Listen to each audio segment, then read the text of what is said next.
guys, welcome back to Strong Successful Male. So for today, I'm going to do a very entertaining email I was sent from a subscriber. It's from a guy, he's pretty darn young. He's only 23 years old. He's been watching the channel for a number of years now with his buddies. He's done quite well for himself at a young age. He's done well in school, got himself a great job at a tech company, at one that's fairly well known. He's making good money, he's putting away money, he's on the right track. And he's sharing his story about two different girlfriends he's had over the last few years, which both of them he had to end up kicking to the curb when he discovered they were not who they presented themselves to be. Imagine that. And the first one is pretty darn funny, but the second story really is the theme of this video here about what he discovers about her good freaking Lord. In particular, how she changes her behavior when she finds out that he's not only doing well, but also about his parents. His parents have also done extremely well for themselves, which you'll hear more in the story here. And it gets so bad with her, he has to get his parents volunteer to get involved and go scorched earth on her. So it's a pretty darn good one. And the theme of this story is to learn something here is, number one, even though this guy's been following me for years now, watching a ton of videos, he's done well, but he still has some things to learn. And it's why it's so important guys listen to these stories, refresh from time to time, even old ones that are good ones, because once you get with that girl, you can start forgetting some things. And also how it's important when you discover they're up to no good, get rid of them. Don't try to change them. Don't try to find an excuse. Get rid of them. Move the heck on. But by the way, guys, this is a much longer story, so I'm going to split this up into two videos. But part two will be 1 hour after I publish this, so you won't have to wait too long tonight. So it starts off, says here, hi SSM. This is probably not the same format as the usual content, but I figure I'd still send it in case you wanted to cover it. I'll be going over my background, how it's relevant to the channel, and give my brothers in the community a glimpse into what life is like as a man who has it all, supposedly has it all on paper. He's saying that in quotes. With two stories I think you will enjoy. First of all, I live in the liberal Sodom and Gomorrah 2.0 hellscape that we call New York City. Apologies for the corny joke, but I thought my perspective would be helpful to some of the young guys to cover more ground that usually isn't covered in the regular stories. Some background about myself. Okay, he's going to go into his info here, and it's helpful towards the story. Recently turned 23, and I'm from a very affluent beach community in LA, California. I've been subscribed to your channel since 2020. Yes, that means I've been watching your channel since I was 17. But my friend group here in NYC and back home have been long R-pilled way before it was popular. Therefore, when I found your channel, it was like finding a group of men online who share my beliefs and validated that I was not crazy. Well, brother, I appreciate you watching me from the beginning.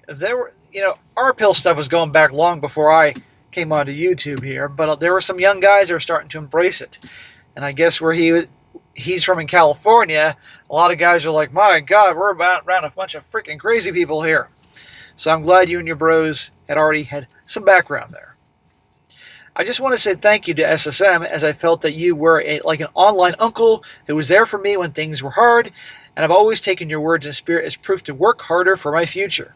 Well, bro, internet nephew, I'm happy to be here and help you, and all your bros. I graduated from one of the top universities in recent years. It's one of Harvard, Princeton, or Stanford. Okay, we have to guess which one. Where I studied math and computer science. I work in the evil big tech space as a software engineer. Think in the spectrum of Google, Meta, and Amazon. But now I work at Palantir Technologies in the government sector. I know Palantir. I got a buddy that owns a lot of that stock, and he's done well.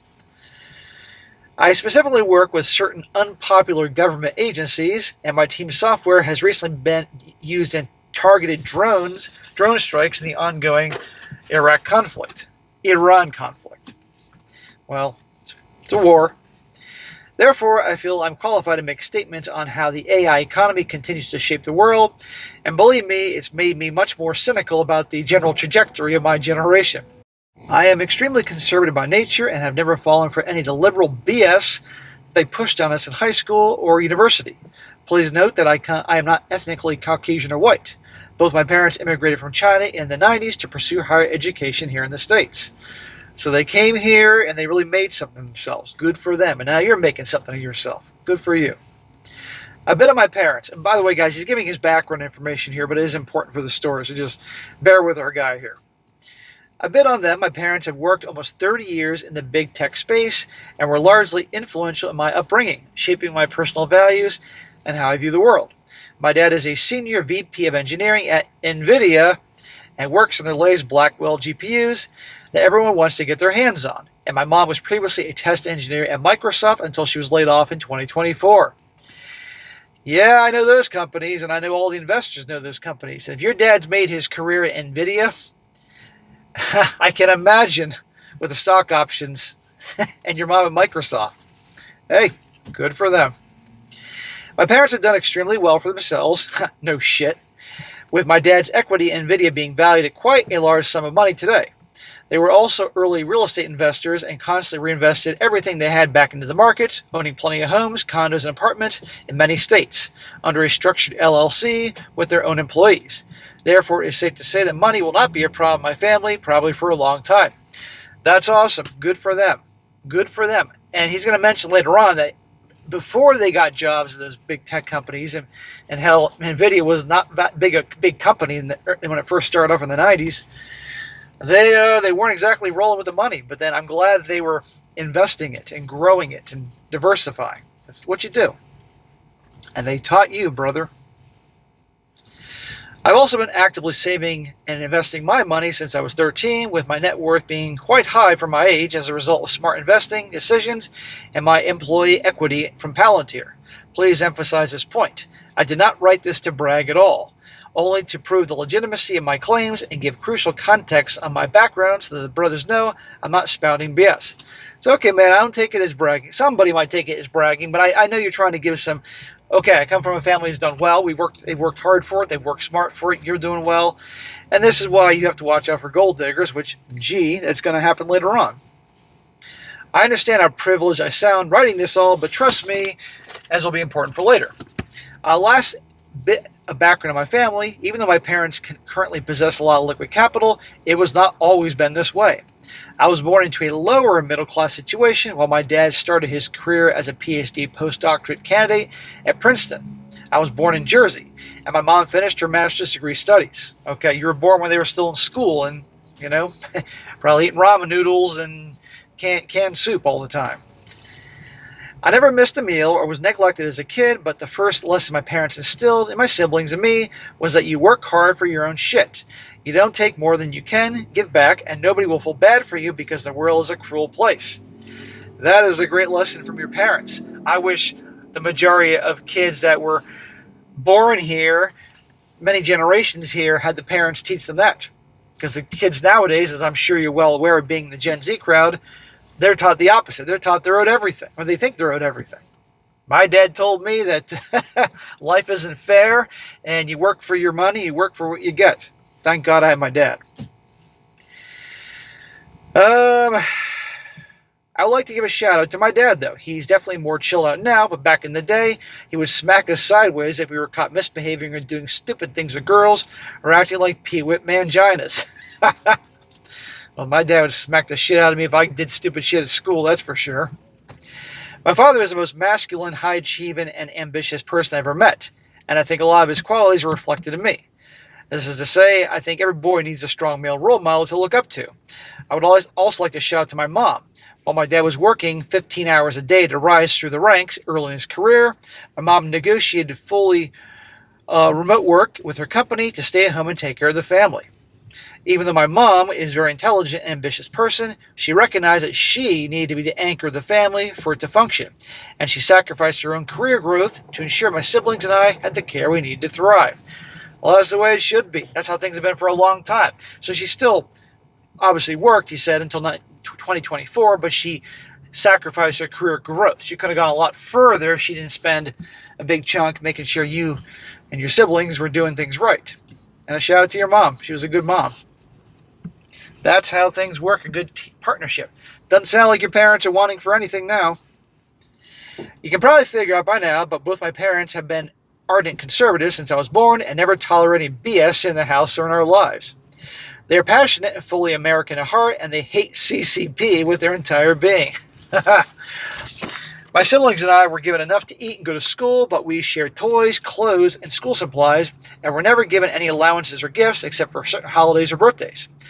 I was never given an allowance. I wanted to ask my dad for an allowance when I was 7 years old because all my friends got allowances. I thought he was going to slap the shit out of me. He's like, no, you work for your money. I'm 7 years old. You work for your money. P.S. I had every fucking G.I. Joe and Transformer known to man at 7 years old, but probably the thought of me asking for allowance probably pissed him off, but I didn't know. I was 7 years old. I'm sincerely grateful for their upbringing that was given, and I hope to embody their values after they pass. Well, honor them by doing that. Anyway, enough background for now. I wanted to give 2 stories that really show that even when you have everything, it ain't getting better up there. The prime theme I like to call out is that the general themes of your stories that repeat time and time again are present no matter what your race or socioeconomic class. If this story is well received by the viewers, I'm happy to write more, but I don't want to turn this into a 45-minute post, so let's get right into it. Well, brother, it's going to turn into a 45-minute post anyway. That's why I'm splitting up the videos. I dabbled here and there with the gals in high school, but nothing serious, as my parents would kick my butt if they found out. And my priority was always to get the highest tier university that I could. So not much to say there.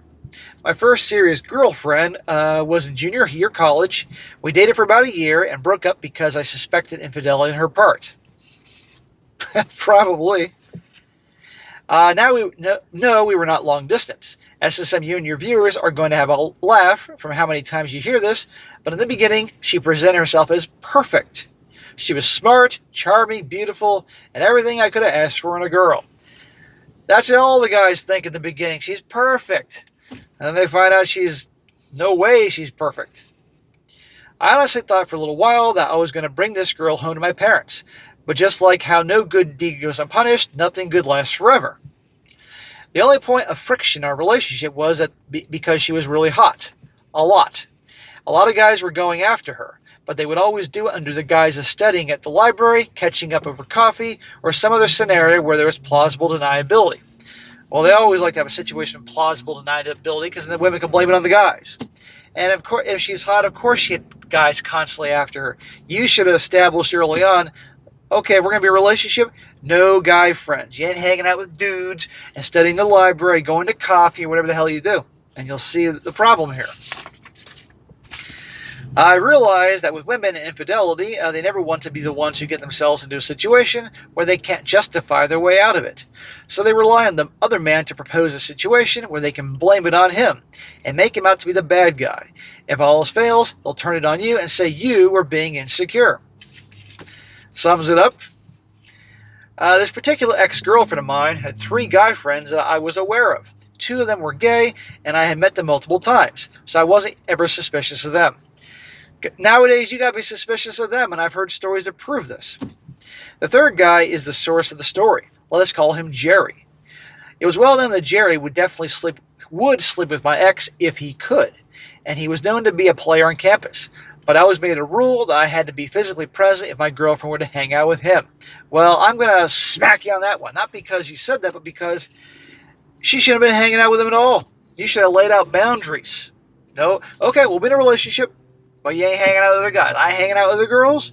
You're not hanging out with other guys. If you don't like that, okay, we don't have to be in a relationship. Amongst things like no girls trips and other stuff like that. Things that will get you labeled as insecure or controlling. But there's a reason guys have to do that, especially nowadays. To be completely fair, he never actually tried anything when I was in the room. But you know that vibe you get when somebody just feels dirty or the backstabbing snake type? That was how I always felt about this guy. Anyway, fast forward to the end of the school year. There's a big electronic dance music festival in Vegas that happens annually in May called EDC. I could not attend due to my internship starting date conflicting as I was in San Fran that summer. My girlfriend was very displeased to hear this, but ultimately decided to go anyway because her friends were going. Sounds like a girl's trip to Vegas. What could go wrong? This is not good. For context here, I never considered myself some Casanova type, but I'm tall and I'm in shape and I'm definitely not ugly and I can get female attention. But my girlfriend, so she arrived in Vegas with her friends, all girls, and kept contact with me. They go to this LIV nightclub on the Strip the night before the concert starts, and that's when I realized one of my other friends who goes to another college was also in Vegas at the time. And he is also at the LIV nightclub. He sends me a photo of Snapchat saying he thinks he sees my girlfriend as they've met before. Oh, Gee, what could be happening? Meanwhile, I'm just chilling out in San Fran, setting up my apartment for the upcoming internship that summer. Fast forward to 30 minutes, I come back to the phone and see a few snaps and texts from my friend saying that he sees my girlfriend getting touchy-feely and being a little too close to this one guy. I ask for details on what the guy looks like, and what do you know? He basically describes someone who exactly resembles Jerry. Isn't Jerry the guy that you tell her she can't hang out with unless you're there? That you get the feeling is a snake and wants to bang your girl, even though I'm sure he's banged your girl? Imagine that. He happens to be there at the same time. No, what they'll do is they plan a girls' trip and they invite the guy they're hooking up with to come along to it, and that's that. And all her friends know. Yeah, it's over with, and that's why you lay out boundaries, and they're not hanging out with guys, especially Jerry types. And no girls' weekends. It was that moment that I mentally broke up with her. I don't know how to describe it, but it was like all the love and care I had for her was gone in a second. I really didn't even care anymore. It was a weird feeling. I spent the next hour watching a movie by myself in a haze and stopped checking for updates from my girlfriend. Some guys can do that. Now, obviously, you weren't that into her. I'm sure the fact that she was physically beautiful, that was your main draw to her. But then you found she was cheating on you, you were done. I'm sure it also helped you've been watching me for a while. If you've been watching me for a while at that point, you shouldn't have gotten involved with a girl that was hanging out with dudes and girls' trips and all that. But this is the point. This is why guys have to watch these things over and over and over again and learn. Repetition. As SSM at that point, I probably watched over 1,000 of your videos, so I was well aware of the kind of debauchery that happens at these settings. I guess you could say I was preemptively cynical to the point where it didn't surprise me at all. I just felt a bit disappointed that all these stories I heard on YouTube were playing out in my life at that moment. Say you watched 1,000 videos or something like that with your buddies and you were making mistakes. This is the point. You got to watch this stuff. And yeah, you watch enough videos and hear these stories, you're thinking, yeah, I guess she's probably sucking as you know what in the bathroom at the club or something like that. And that probably did happen, I might add. But it prepares you. The story doesn't really have a crash and burn ending, but one funny thing is I still sent my girlfriend, and he says, quotes, girlfriend, updates as if I knew nothing. Over the course of the next 3 days, she only sent me 4 brief texts on the first day and 0 for the remainder of the trip. Yeah, that sounds like she's really into you. I didn't even bother to send anything after the first day. Of course, this is all circumstantial evidence, but I feel like a girl who cares about you deeply would want to check on how you're doing, which she made no attempt to do. Yes, if she cared about you, she'd be reaching out to you all the time. And if she really cared about you, maybe she'd be seeing you in San Francisco, not going to this silly thing in Vegas, you know? When she ultimately left Vegas and contacted me after the trip, her excuse for not texting or calling during the later days, not even one time, was, I was so tired I couldn't even open my phone. That is the dumbest excuse I've ever heard.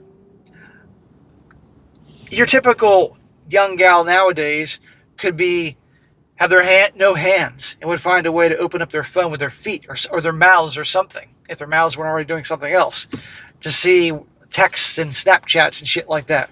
What a load of crap.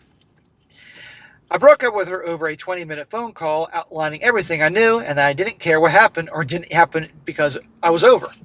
She begged and screamed at me on the phone saying that I was being abusive and manipulative, but funny enough, she was the one who brought up Jerry first. I almost laughed out loud when I heard that. I didn't even mention to him at all that she had revealed all her cards. I told that it was okay and she could enjoy her new life with Jerry because our life together was done. Good for you. Right then and there, boom, done. And something tells me it's not going to be a very long relationship with Jerry. Well, throughout that summer, I routinely went out with my new friends in San Francisco, made tons of new personal and professional connections, and actually hooked up with a couple gals while I was there. Hey, you're young. As long as you're wearing protection and being careful, providing that protection, disposing that protection, I got no problem with it. Helps you get over whatever the fuck her name was. I didn't feel any sense of revenge, just an overwhelming sense of freedom and peace now that I was not being nagged by a girl 24/7. Well, that's you. That's on you, dude. If she's nagging you, you should have put her in her place. Smack. But I know, all women nag. There ain't no guy watching this that at some point his girlfriend or wife doesn't fucking nag about some goddamn thing. Here's a piece of advice, guys, aside from putting them in their place to stop nagging you. When they start nagging you, then there's going to be obviously things that drive you crazy about them. You start nagging them back. And they start getting bitchy. Say, well, there you go. I'll stop nagging you. You stop nagging me. I know there's going to be drama, but it'll be kind of fun to do that. Something like that every once in a while. I think it was probably the best summer of my life, looking back. My ex made multiple attempts to contact me, ranging from, hi, can we talk, to, I hate you, and you deserve every curse in the world. I think she was definitely drunk when she said I sent most of these texts, as she was NYC this summer, and most were sent in the middle of the night, Pacific time, meaning she was definitely out of some bar or club. Isn't that the best? When you dump them for being a piece of garbage, and then they're chasing after you because they always come back when things don't work. And you get to save these messages and share these stories. Ah, look at this that she sent me. Look what Jessica sent me. Ha, ha, ha. My friends at home were my core support group during all this time, and they were also subscribers to your channel. Shout out to the friends.